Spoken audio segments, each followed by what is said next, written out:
Hello student, welcome to my YouTube channel excellent success group. तो student, आज हम discuss करेंगे क्लास 10 में चैप्टर 1 रियल नंबर का सपोर्ट मटेरियल। क्वेश्चन नंबर 31 में दे रखा है, 2 tanker contain 850 litre and 680 litre of petrol respectively. दोनों में इतना पेट्रोल भरा हुआ है। Find the maximum capacity of container which can be measure the petrol of either tanker is exact of the times.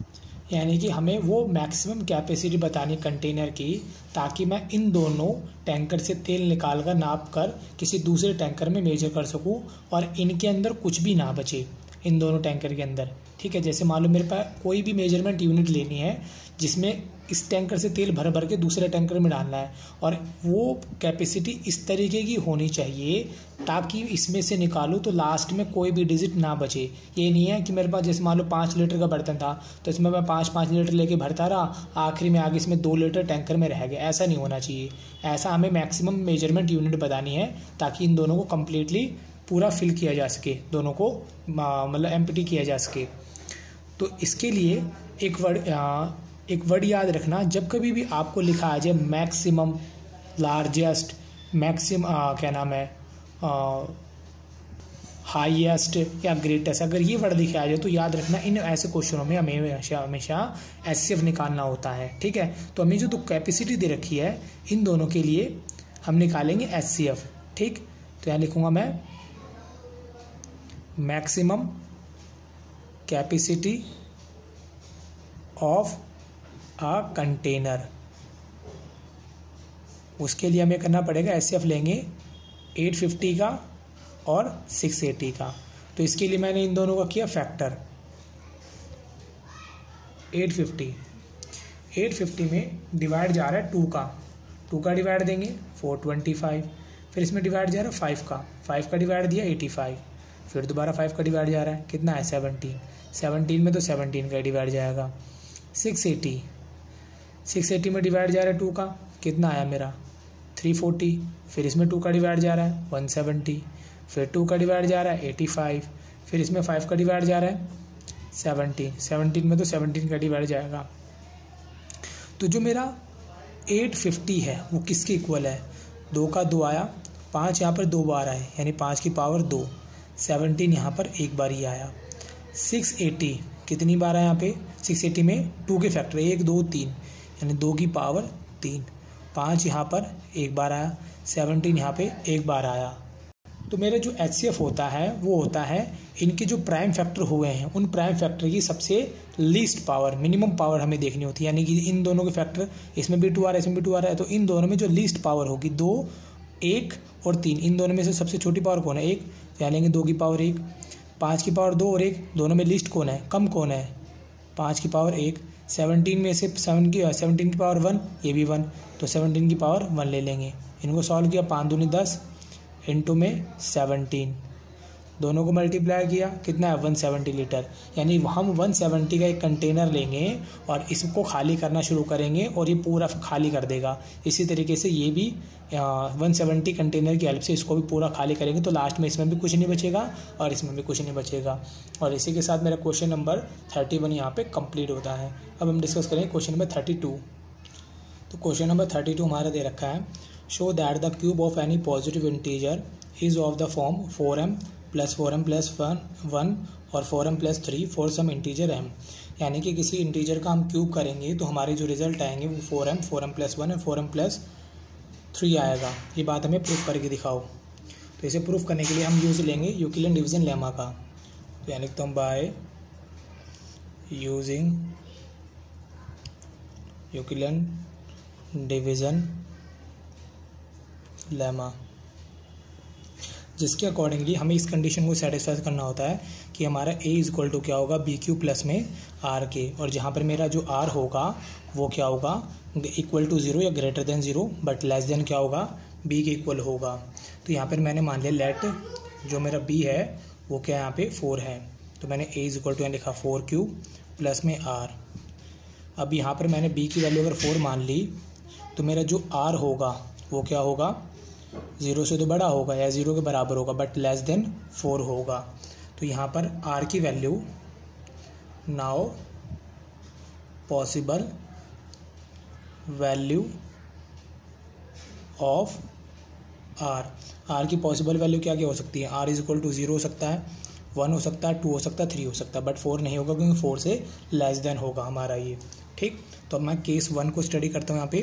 Case number 1 हमारी situation है a is equal to 4Q plus में आर। मैं यहाँ पे मान के चल रहा हूँ कि आर की वैल्यू अगर मेरी 0 हो तो क्या होगा, 4Q मैंने यहाँ पे रख दिया 0। क्वेश्चन में बोला क्यूब करना है, तो मैं यहाँ पे करता हूँ cube both side, cubing both side. इधर भी क्यूब लगा दिया और 4Q के ऊपर भी मैंने क्या लगा दिया, क्यूब लगा दिया। लगाने के बाद क्यूब का मतलब है इसको 3 बार मल्टीप्लाई करा, 4Q एंड 4Q। तो मैंने यहाँ पे क्या करा, 4 का 4 लिखा, 4 को 4 से मल्टीप्लाई किया 16, पावर 1 2 3, 4Q 16 Q की पावर 3 आ गई। इस वाले पार्ट को मैंने एज्यूम कर लिया कि लेट 16 Q की पावर क्यूब, इसे मान लेता हूँ मैं m मेरा कोई यहाँ पे इंटीजर है, तो 4 इज इक्वल टू m। तो मेरा जो नंबर आया है क्या है, 4 का मल्टीपल है, देखो 4 m आ रहा है मेरा निकल गई। ये था केस 1। केस 2 के अंदर हम क्या लेंगे, r इज इक्वल टू 1। तो यहाँ ले लिया मैंने r इज इक्वल टू 1। मेरी सिचुएशन क्या थी, a is equal to b यानी कि 4Q प्लस में r, 4Q, r की जगह मैंने रख दिया 1। फिर मैंने यहाँ पे लिखा क्यूबिंग बोथ साइड, इधर भी मैंने क्यूब लगा दिया, 4Q प्लस 1, इस पे भी मैंने क्यूब लगा दिया। अब यहाँ मैं फॉर्मूला लगाऊंगा x प्लस वाई का होल क्यूब। फॉर्मूला होता है x cube y cube plus 3x square y plus 3x y square. A cube का ए क्यूब आ गया, x की जगह लिखो x क्यूब की जगह लिखूंगा मैं 4Q का क्यूब प्लस 1 का क्यूब प्लस 3x की जगह लिखूंगा 4Q ऊपर स्क्वायर, y की जगह 1 3x की जगह मैं लिखूंगा 4Q, y की जगह लिखूंगा 1 का स्क्वायर। 4 को 4 से 3 बार मल्टीप्लाई करना, 4 4 जा 16, 16 4 जा 64। क्यूब को q से 3 बार मल्टीप्लाई करते हैं, q की पावर 3। 1 को 3 बार मल्टीप्लाई करेंगे, 1 1 जा 1, 1 1 जा 1 3। 4 को 4 से मल्टीप्लाई किया 16, q को q से किया q स्क्वायर, 3 4 जा 12 q। 1 को 1 से मल्टीप्लाई करेंगे, कोई फर्क नहीं पड़ता। तो यहाँ पे आया 64 q का क्यूब, 16 को 3 से मल्टीप्लाई किया 48 q स्क्वायर, 12 q। 1 को मैंने लास्ट में कर दिया। इन तीनों में से कॉमन निकल के आ रहा है 4, तो मैंने कॉमन निकाला यहाँ पे 4 को। तो यहाँ मेरा बचेगा कितना, 16 q की क्यूब, 4 1 जा 4, 4 2 जा 8 q स्क्वायर, 4 3 जा 12 q प्लस में 1। इस पूरी टर्म को मैंने मान लिया कि ये मेरी m टर्म है। यहाँ लिख देता हूँ let m is equal to 16 q की cube plus 12 q square 3q। ठीक है, जहाँ पर मेरा जो m है ये कोई इंटीजर है, तो 4 को यहाँ लिख दिया मैंने, इस पूरे की जगह लिख दिया m प्लस में 1। तो हमारा क्यूब करने पे रिजल्ट कितना आएगा, 4m प्लस 1। ये में प्रूफ करना था, देखो जरा यार 4m प्लस 1। ये था हमारा केस नंबर 2। अब डिस्कस करेंगे केस 3, जिसके अंदर हमें r की वैल्यू लेनी होगी 2। इसी तरीके से मैं r की वैल्यू 2 लेके सॉल्व करेंगे और 3 लेके सॉल्व करेंगे। ठीक है, करना बिल्कुल सिंपल सा पार्ट है, बस रिप्लेस करते जाओ। 4Q जो r था, इस r की जगह पे रिप्लेस कर दो इस बार 2 को। फिर अगेन वही cubing both side, cubing both side. एक और पर क्यूब आ गया, 4Q प्लस 2 इसका क्यूब आ गया। अब यहाँ अगेन फॉर्मूला लग जाएगा x प्लस वाई का cube, formula x cube y cube 3x square y 3x y square हो जाएगा। देखो x क्यूब की जगह आ जाएगा 4 का क्यूब, y की क्यूब की जगह आ जाएगा 2 का क्यूब, 3x की जगह 4Q इसका स्क्वायर, y की जगह 2, 3x की जगह 4Q y की जगह 2 का स्क्वायर। 4 को 4 से मल्टीप्लाई करेंगे 3 बार, 4 4 जा 16, 16 4 जा 64। q को 3 बार करेंगे क्यूब आ जाएगा, 2 को 2 से 2 2 जा 4, 4 2 जा 8, 3 को 2 से मल्टीप्लाई किया 3 2 जा 6, 4 को 4 से मल्टीप्लाई किया 16, q को q से किया q स्क्वायर, 3 4 जा 12 q, 2 को 2 से किया 4। अब इस पूरी इक्वेशन में से मेरा 4 कॉमन निकल के आ रहा है, तो पूरी इक्वेशन में से मैं 4 कॉमन निकाल लेता हूँ। 4 कॉमन निकालूंगा कितना आ जाएगा, 16 q की क्यूब, 4 2 जा 8, देखो इसमें से 4 कॉमन निकालूंगा तो यहाँ बचेगा 4q²। 4 को 6 से मल्टीप्लाई किया 24q²। 4 बाहर निकाले, यहाँ कितना बच गया 12q। अब जो मेरे ये पार्ट आए अंदर वाला ब्रैकेट वाला, इस पूरे को मैं मान लेता हूँ कि let m is equal to 16q³ plus 2 24q², 12q, जहाँ पर मेरा m कोई इंटीजर होगा कोई भी, तो ये यहाँ लिखा, इस पूरे की जगह लिख दिया 4 इंटू में m। क्यूब करने पे हमारा क्या आंसर आना चाहिए था, 4m आना चाहिए था। देखो 4m आ रहा है, पिछले वाले में 4m+1 आया था। ठीक है, अब हमारा पार्ट बचा r की वैल्यू 3। 0 ले चुका, 1 ले चुका, 2 ले चुका, अब 3 ले चुका, अब 3 लूँगा मैं। ठीक है, ये मेरा होगा केस नंबर 4।